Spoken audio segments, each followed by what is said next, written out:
Good. So, hey everyone, what would you say if I said it's more important who you are being now than what you are doing now? Would you say that's maybe some meaningful work? I would. And I think today we're going to dive deep into meaningful work. In fact, I know we're going to dive deep because today I've got Shawn Askinosie. He's the author of the book, funny enough, Meaningful Work. And we're going to talk about that. We're going to talk about why now more than ever it's important to focus on your meaningful work and who you be. What's up, Shawn? How are you? I'm great.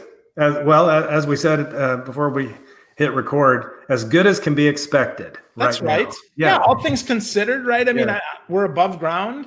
Hopefully, you're not impacted or personally impacted by the challenges that are going on, at least health-wise, right? Not health-wise, the company for sure. Last week, we furloughed half of our staff.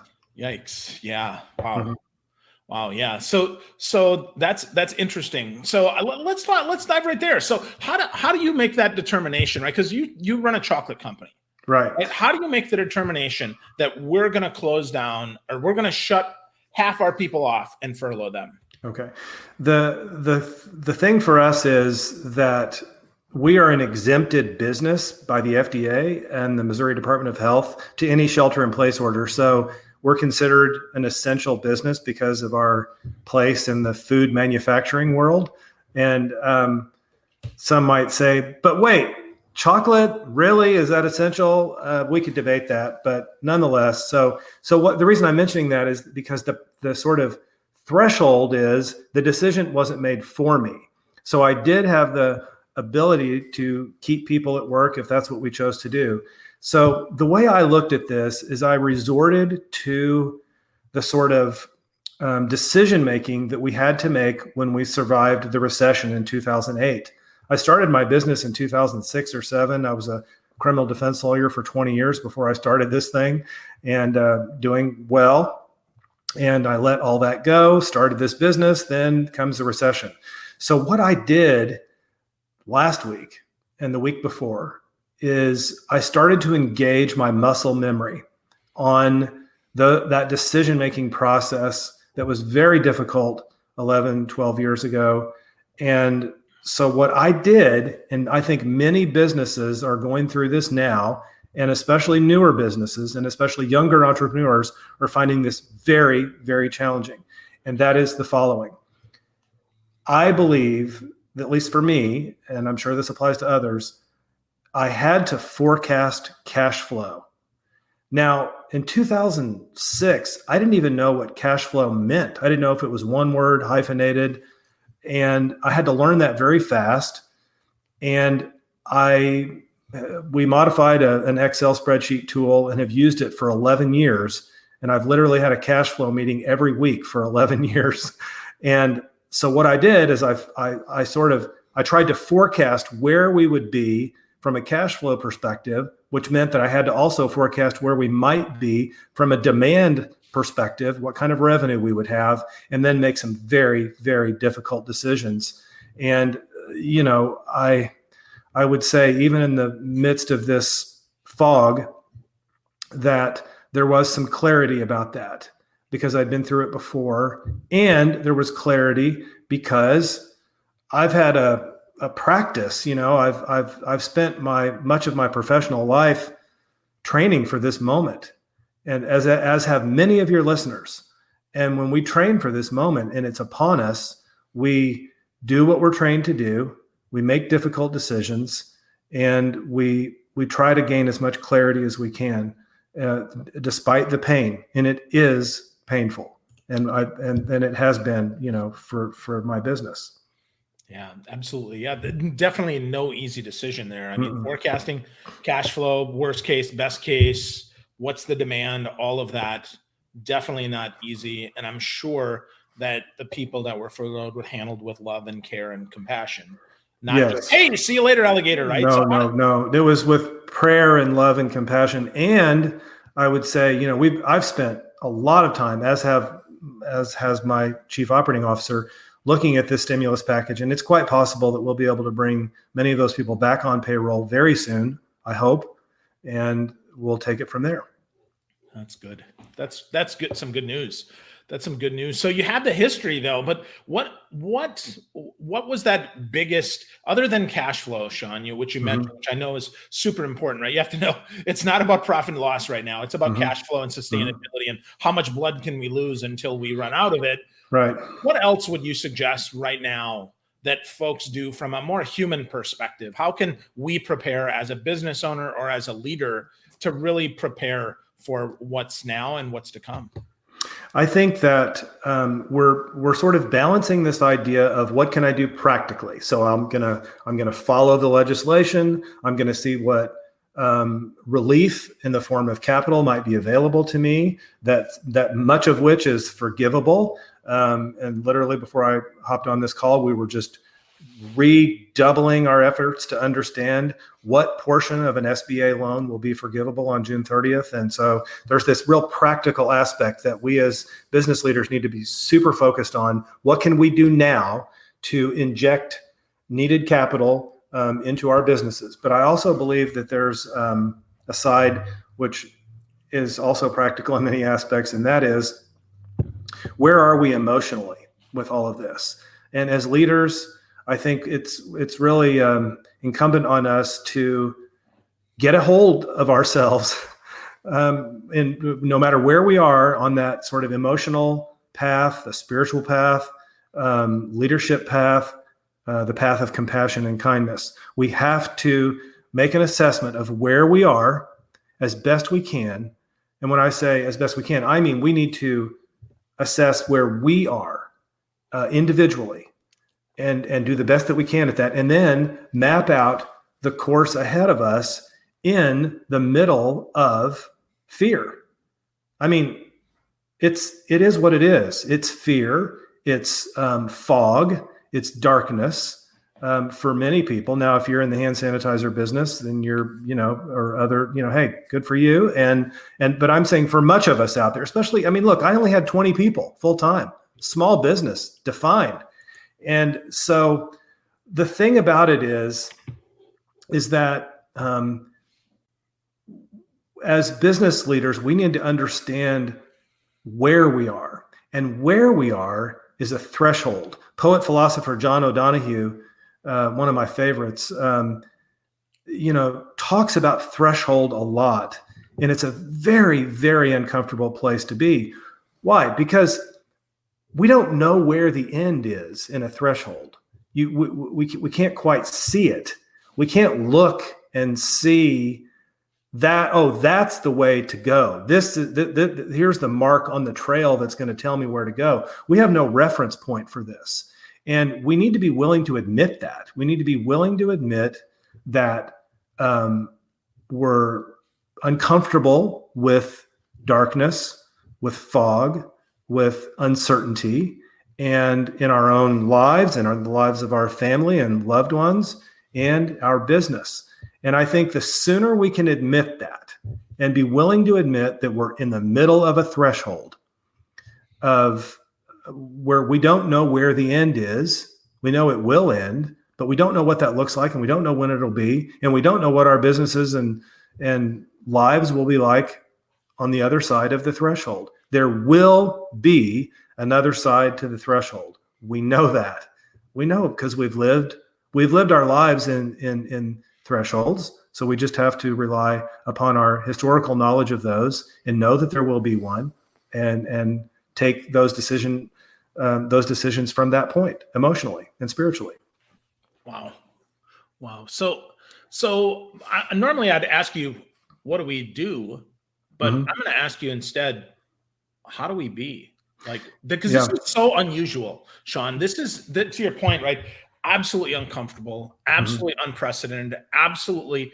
No matter, I lived through 2008 as well. I mean, that was when I started ramping up my business too, and it was brutal. Yeah, it was brutal. But this is different. I mean, this is different because this is global economy. This isn't just my state or my city or my country. This is everybody. So, who do we be?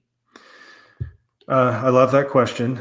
And as I write about in the book, there's this tension between doing and being. We've all experienced it. And depending on where we are in our lives and in the cycle of our business and the cycle of our path, we've experienced sometimes that tension is greater, sometimes it's less. And when I was on this path 20 years ago, I started going to a monastery near my house called Assumption Abbey, which is a Trappist monastery. I'm still very involved there. In fact, I talked to the monks there the day before yesterday. My spiritual director is 90 years old and there at the monastery. And I was talking with him about the exact thing we're talking about right now. And one of the things they impressed upon me years ago, as I became more involved in the monastery as a family brother, was that I needed in my movement, in my aspirations, in my ambition, in my building of a business, that I needed to learn to live a life of being inserted by doing, and not a life of doing inserted by being. And when I first heard that, I was like, come on, I'm trying to build a business. I'm traveling all over the world.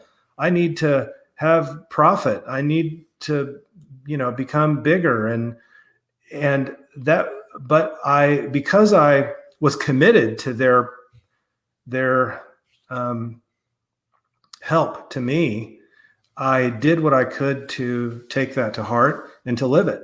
And so right now, the place I think that's important in the being inserted by doing is to peel one layer from that and say, well, what does that mean now?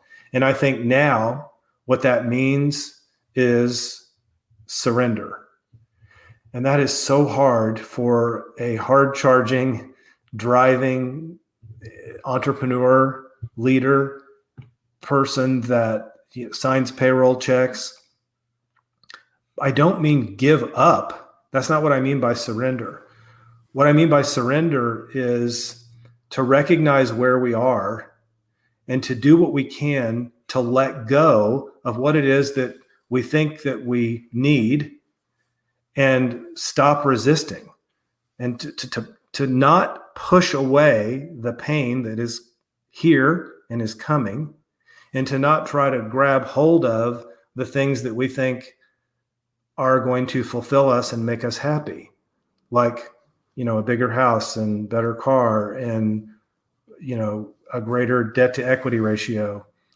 And we have to surrender those things, or they will be surrendered for us, and it will be more painful if we don't start working on that now. Wow. Surrender. Different way of looking at that. But yeah, that's like the old parable, right? The gorilla that's got his hand stuck in the on the banana, and if he'd let go, he'd be safe. Right. But if he doesn't, he's stuck. That's right. And I think that's kind of where many of us are today, is we're stuck in between. Yes, we are. And that's what I mean by, there are so many metaphors, whether if you're a pilot, we're definitely not in VFR right now. We're flying on instruments. And this is also what I mean by muscle memory. Often when we're in darkness of any kind, the first reaction is panic. I get that. I understand.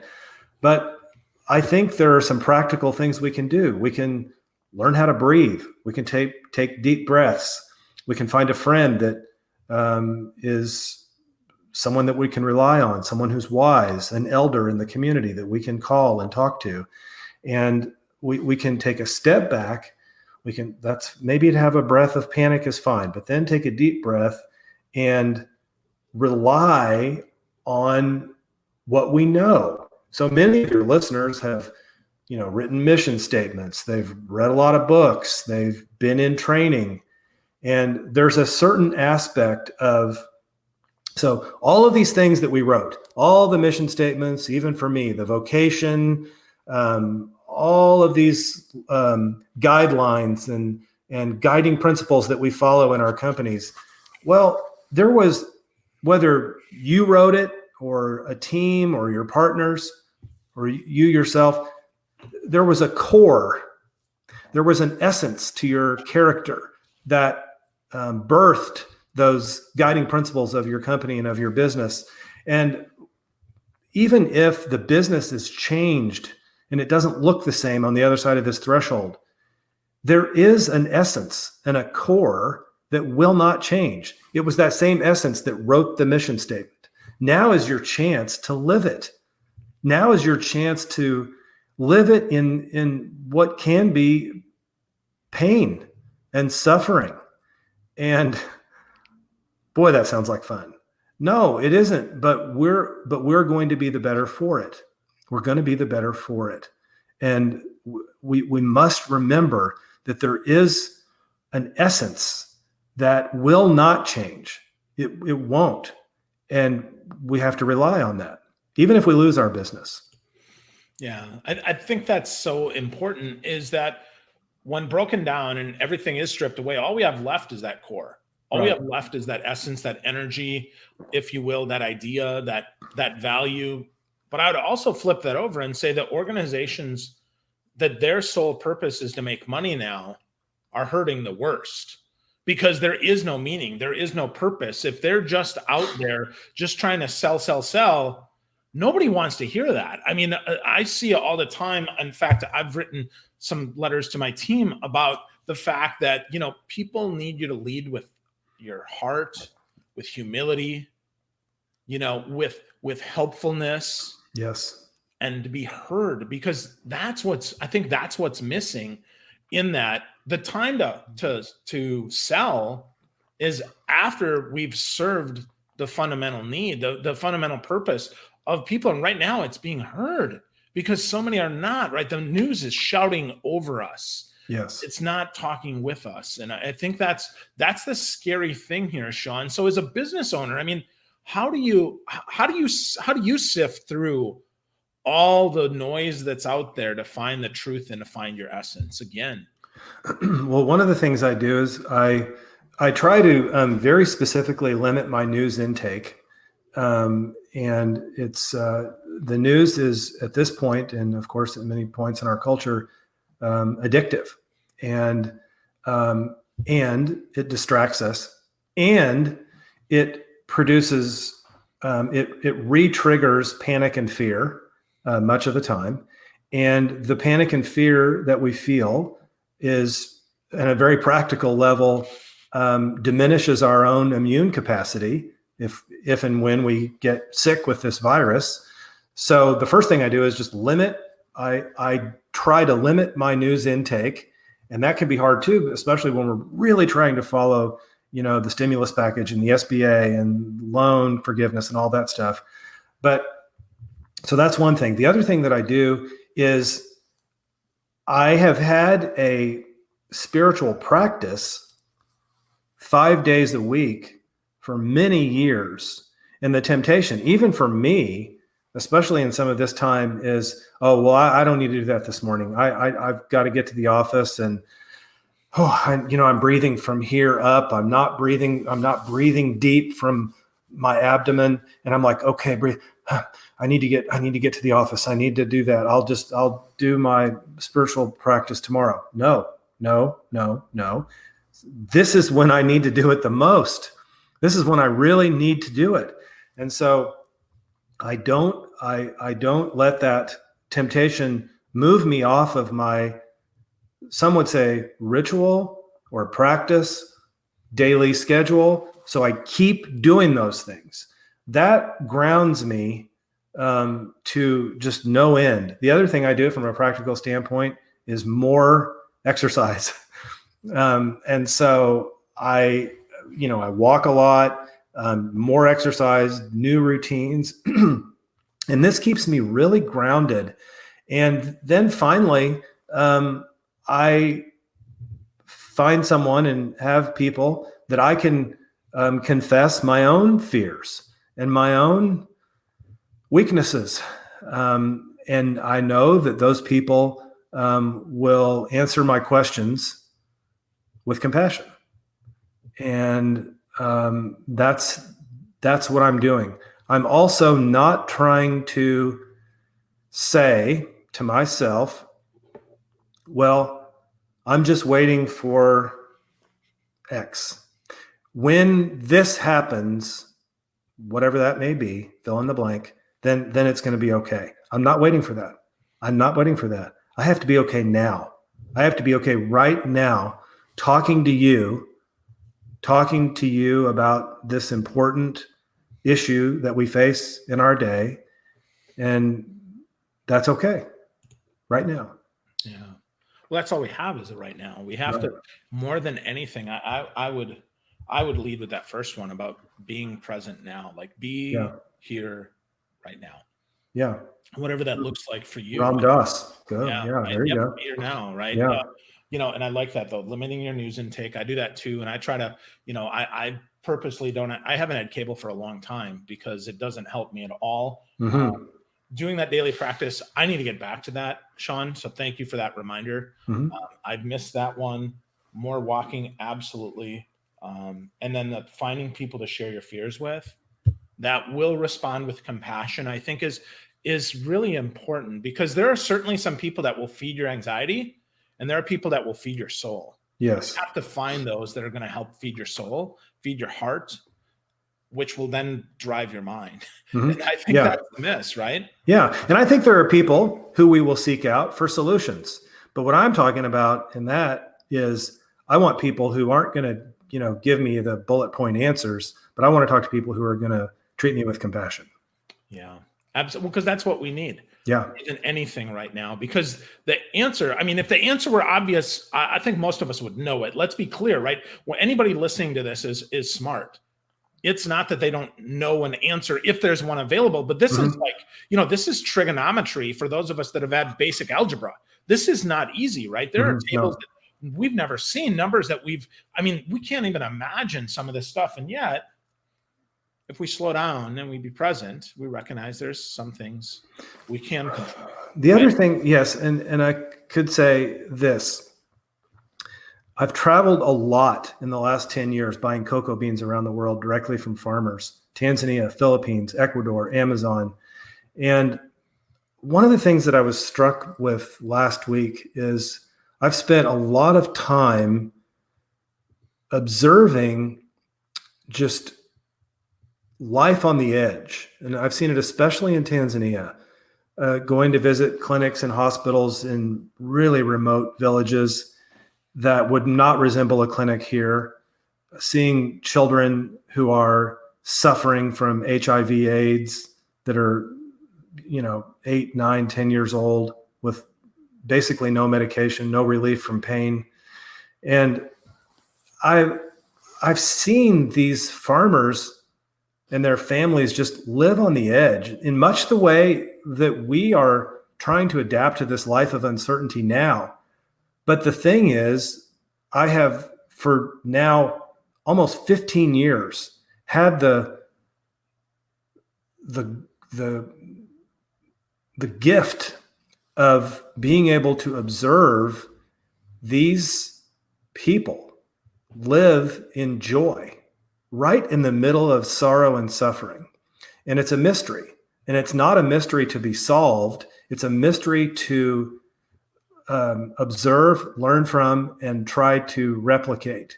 And so, I've often said that, in the next century, the people of Africa will become missionaries to the United States, and they will teach us ways to live and to worship. And now I see that more true than ever, because they're dying from malaria, they're dying from HIV, they're dying from Ebola, they're dying. They live with this life of uncertainty and have for centuries. And I believe that there's lessons to be learned about how we can find joy in the middle of the most sorrowful life imaginable. And it is possible. And I've seen it with my own eyes, and I consider it to be one of the greatest gifts I've received. And I consider it such a great gift that if my business is lost in this crisis, the gift that I've received from what I just mentioned will not be lost. It's never lost. It's always going to be right here, no matter what, always. And nothing will take that away. So you found your essence. Yeah, absolutely. I've encountered the divine. I can say that. It's even more than that. I have witnessed the divine, and in a most unlikely place, in a village in far remote Tanzania. And what it taught me is that I've seen it, I've experienced it, and I don't have to go to Tanzania, but it helps, for me, because I was a neophyte, and so we're going to have these opportunities now, Phil. We're living lives of uncertainty, and we're going to learn how to experience joy in ways that we had not imagined 3 months ago. We have that chance to learn. Yeah. And it's up to us to take the chance. I mean, that's the interesting thing, right? In I would say the only thing certain is that we always have had a choice. Mm-hmm. We always will have a choice. And it's just up to us to choose it. Because if we don't, we can flounder, we can spin, we can be out of control and not going to help anybody, and especially ourselves. That's right. I mean, the spinning out of control that you said will ultimately lead to misery, really. And we have to try to stop that for ourselves and those around us. Yeah. Wow. Well, let's talk a little bit about your book, because I think it's important. We talked about now, but let's talk a little bit about your book, because I think it could help a lot of people. I think there's a lot there in meaningful work. And one of the things that you talk about in there is something really important to me, and that is kinship and community. How is that? How did that come about? Like, where did that become a kernel? Because for me, when I think about my core values, connection is one at my core. And I would say that's kind of a combination of the two words there for me anyway, maybe not for everybody, but for me it is. So how did that come about? And how did you find that was part of your essence, Shawn? Of course, I heard kinship, I've heard of that word, but where it really became real to me is in reading the story of Father Greg Boyle, Jesuit priest in Los Angeles who's worked with gangs for nearly 40 years. And his book, Tattoos on the Heart, really impressed me. And so I then thought, this is, I can name this that I'm feeling, and the name is kinship. It's kinship with the farmers that I just spoke about. The farmers in this little village last week wanted to know how I was. They were worried about me and my family, and they wanted me to send them a video, which I did on WhatsApp. Then they sent me a video to let me know how much they cared about me. That's kinship. That's not about business. One of the things we say here, and I write about in the book, is I say, it's not about the chocolate. It's about the chocolate. So that's not about business. That was about them being in kinship with me, in community with me. And so this idea of community, the idea of kinship, and another word that I use a lot is mutuality, means that I am not the service provider and the people in Africa or the Philippines or wherever are the service recipients. What it means is that we're mutual. It means that I'm shoulder to shoulder with them, and I'm not the teacher, I'm not the student. We're together. We're learning from each other. We're teaching each other in mutuality. And another way of explaining this is that when you see yourself in that way, and really it's a way of humility, then you have the chance to receive compassion and to express it to others. So what we're talking about here in kinship, in community, is compassion and kindness. You can't live in community without those things, without humility, compassion, and kindness. And so this is the core and the essence of who we are as a business. And, just today, in the last few days, I've been checking on a school lunch program in the Philippines that we have at a school. We've been doing this for years. It's a sustainable school lunch program. Well, they're not in school because of this. because of the coronavirus. Well, I had to make sure that we were doing something for the children who were severely malnourished. So we are, and the teachers are delivering rice and milk to those families. And, we have a preschool in Tanzania that just opened for 300 kids that the farmers are running, and we have to check on that. This is mutuality. They're checking on me, I'm checking on them, and that's what this is about. Yeah. And I would say that mutuality really is the essence of leadership and the essence of sellership when I really think about it, right? Because if it's not mutual, if it's not value for value, nothing really happens. I mean, then I'm convincing you, well, you should buy coffee. Yeah, right. Well, why? Well, because I want you to, right? And I think we are getting back to that essence. I think that's really important that we remember that mutuality, because that at the core, that is why business takes place. That as a leader, that is why people follow you. Is not because you will them and tell them you must follow me, but because they know your heart and they know your mutual. You benefit, they benefit, and we should be checking on each other to see that. So, yeah.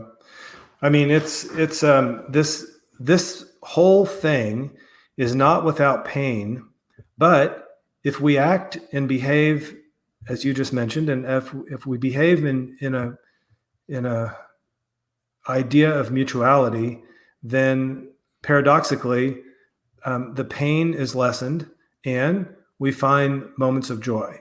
So that is why when I say, it's not about the chocolate, it's about the chocolate, what I'm saying is the product and service that you make is inseparable from who you are. It's inseparable from your core, or from, as Merton would say, your true self. And so if that's true, then this is our time. This is the chance. This is the chance to show it, to live it. As when you held up the coffee cup, I mean, I'm just telling you, no, I'm giving you me, Shawn, my true self, with everything that I have. That's what this is about. Yeah. That's, and I would argue now more than ever, more important. And hopefully maybe that's what this is all about, Shawn. Yeah. Maybe it's all about stripping it away, right? And getting back to who we really are. Sharing the community of coffee, not the coffee itself. Exactly. The kinship of coffee. Yes. Wonderful. Or the kinship of chocolate, if you will. Yes, please. Askinosie chocolate, right? Yes. Bless you. Absolutely, right? So, which, by the way, your chocolate is wonderful. It's very nice. Thank you for sending along a bar of that. It was very good, and I shared it, and it's wonderful. So thank you. Good. Thank you for sharing you with me. So with that, I really like that last part that you said there. The product and the service you make is inseparable from who you are, from yourself. And I think that's really important. And I think that's a big message for these times. But if there's one more way maybe that you haven't shared, one more rule, one more story that you have on how to do, how to be, right? How to be more meaningful work, how to go on that quest to do the great business and find our calling and feed our soul. What would that be, Shawn? It would be that what I'm going to say is completely counterintuitive, but I'm speaking to your listener out there who's really suffering and struggling right now and afraid, but healthy and really struggling. And what I'm saying to you is I'm saying, find someone who needs you and serve them. And maybe it's a family member, maybe it's a friend, maybe it's someone who's suffering more than you, someone really, really struggling, and serve that person and continue to serve them over and over and over again. And the paradox is, as Gandhi said, you will find yourself. So when we lose ourselves in the service of others is when we find ourselves, says Gandhi and Christ and others. And so the one thing that I would wish that someone would take away from our conversation today is find somebody who needs you, serve them, and find joy and clarity in your own struggle, panic, and fear that you might yourself feel now. This is the mystery. It's the paradox. Find somebody. I've said this for years, but guess what? Now it's so easy. We don't have to search for someone who needs us. They're at arm's length. They're on the phone. They're somebody that we can talk to on Skype. We must do this for each other. We have to. Wow. That's a great lesson. It's a great way to find our meaningful work. It's a great way to be who the world needs us to be, to find someone who's struggling and to serve them over and over again, and then find the joy in the service. Mm-hmm. That's beautiful, Shawn. Really, really beautiful. So we could talk for hours, but if people wanted to give you some feedback or to connect with you or to have a conversation, knowing you have a business to run, where would that be, Shawn? Where would you like them to go? I have a blog that I haven't written on lately, but it's ShawnAskinosie.com. And, but my email address is in the book too. And it's hello@ShawnAskinosie.com. People can reach me there. I'm on LinkedIn. And, of course, we're still making and shipping chocolate. So people can order chocolate on Askinosie.com if they would like, and we'll ship it out. And it's something that we would deeply appreciate. Wow. That's awesome, Shawn. Thank you for sharing all of that with us today. Thank you for sharing your chocolate, reminding us that it is not about the chocolate. It's all about the chocolate. That's so good. So, Shawn, thank you for spending time with us. Thank you. Thank you for being someone to give us joy today. I so appreciate you, my friend. Thank you. Okay. Thank you. God be with you. Thank you. Thank you.